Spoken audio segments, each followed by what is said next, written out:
பல்கலைக்கழகங்கள், மத்திய ஆராய்ச்சி நிலையங்கள், கல்வி ஆராய்ச்சி நிலையம், மருத்துவ ஆராய்ச்சி நிலையம், அந்த மாதிரி ஆராய்ச்சி நிலையங்களை வந்து வெளியிடக்கூடிய தொழில்நுட்பங்கள் மற்றும் புதிய பயிரங்கள் வந்து நம்முடைய மாவட்டத்துக்கு உகந்ததா இல்லையா அப்படிங்கிறது வந்து கள அளவிலான ஆய்வு பண்ணுறது எங்களுடைய மிக முக்கியமான பணி. உதாரணத்துக்கு உங்களுக்கு ஒவ்வொரு ஆண்டும் வந்து பல்கலைக்கழகம் மூலமாக 20 முதல் 25 கடல்கள் வந்து ஒவ்வொரு ஆண்டும் நேரப்படுது பல்வேறு பகுதிகளில் நிறைய திட்டங்கள் கொண்டு வராங்க.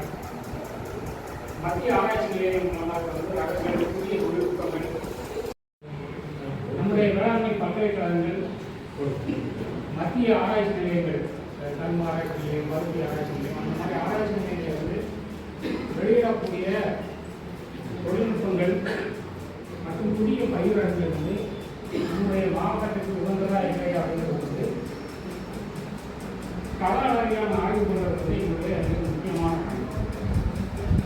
உதாரணத்துக்கு உங்களுக்கு ஒவ்வொரு ஆண்டும் வந்து பல்கலைக்கழகம் மூலமாக 20 முதல் 25 கடல்கள் வந்து ஒவ்வொரு ஆண்டும் நேரப்படுது பல்வேறு பகுதிகளில் நிறைய திட்டங்கள் கொண்டு வராங்க. மத்திய ஆராய்ச்சி நிலையம் மூலமாக வந்து அரசு புதிய தொழில்நுட்பங்கள்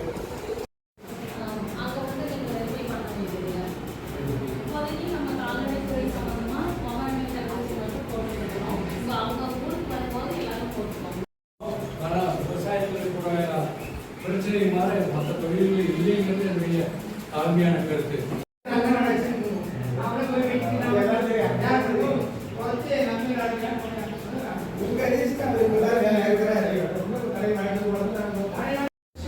ஒரு 10 இடத்துல இருந்தா 10 கிலோ மண் வருங்களா, அதை 1 கிலோ அளவுக்கு குறைச்சி கொண்டு வந்து டெஸ்ட் கொடுக்கணும். இதுதான் சரியான முறை. அப்ப சார் சொன்ன மாதிரி மண் பரிசோதனை முக்கியத்துவம் எல்லாம் உங்களுக்கு தெரியும். நம்ம மண் பரிசோதனை செய்யணும்னா மண் எடுக்கிறது கரெக்டா இப்படி எடுக்கணும்னு தெரியும். சும்மா எங்க வேணாலும் மண் எடுத்தா நமக்கு அதை வந்து கரெக்டா அமையாது. அதனால நம்ம மண் எடுக்கிறப்ப நிழலான இடத்துல எடுக்கக்கூடாது, வரப்போறதுல எடுக்கக்கூடாது, தண்ணி தேங்கி இருக்க இடத்துல எடுக்கக்கூடாது. நல்லா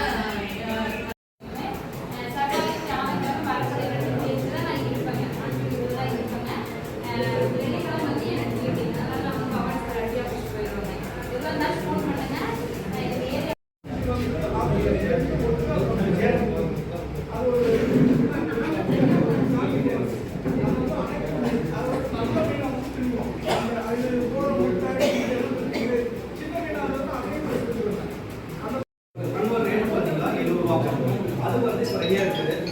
விவசாயம் வந்து போட்டீங்க 7 வருஷம் ஆயிடுச்சுன்னா அதுக்கு வந்து பண்ணிக்கலாம். 7 வருஷம் ஆயிடுச்சு 7 வருஷம் ஆயிடும் அது வந்து ரிக்வெஸ்ட் பண்ணிக்கலாம். ஒரு 4 தொழில்நுட்பம் அந்த தொழில்நுட்பங்கள்லாம் வந்து நம்ம வேளாண்மை துறையோட இணைந்து வந்து நம்ம பயிற்சிகளை சார்ந்து வந்து தொழில்நுட்பத்தை சொல்லிக் கொடுக்குறோம்.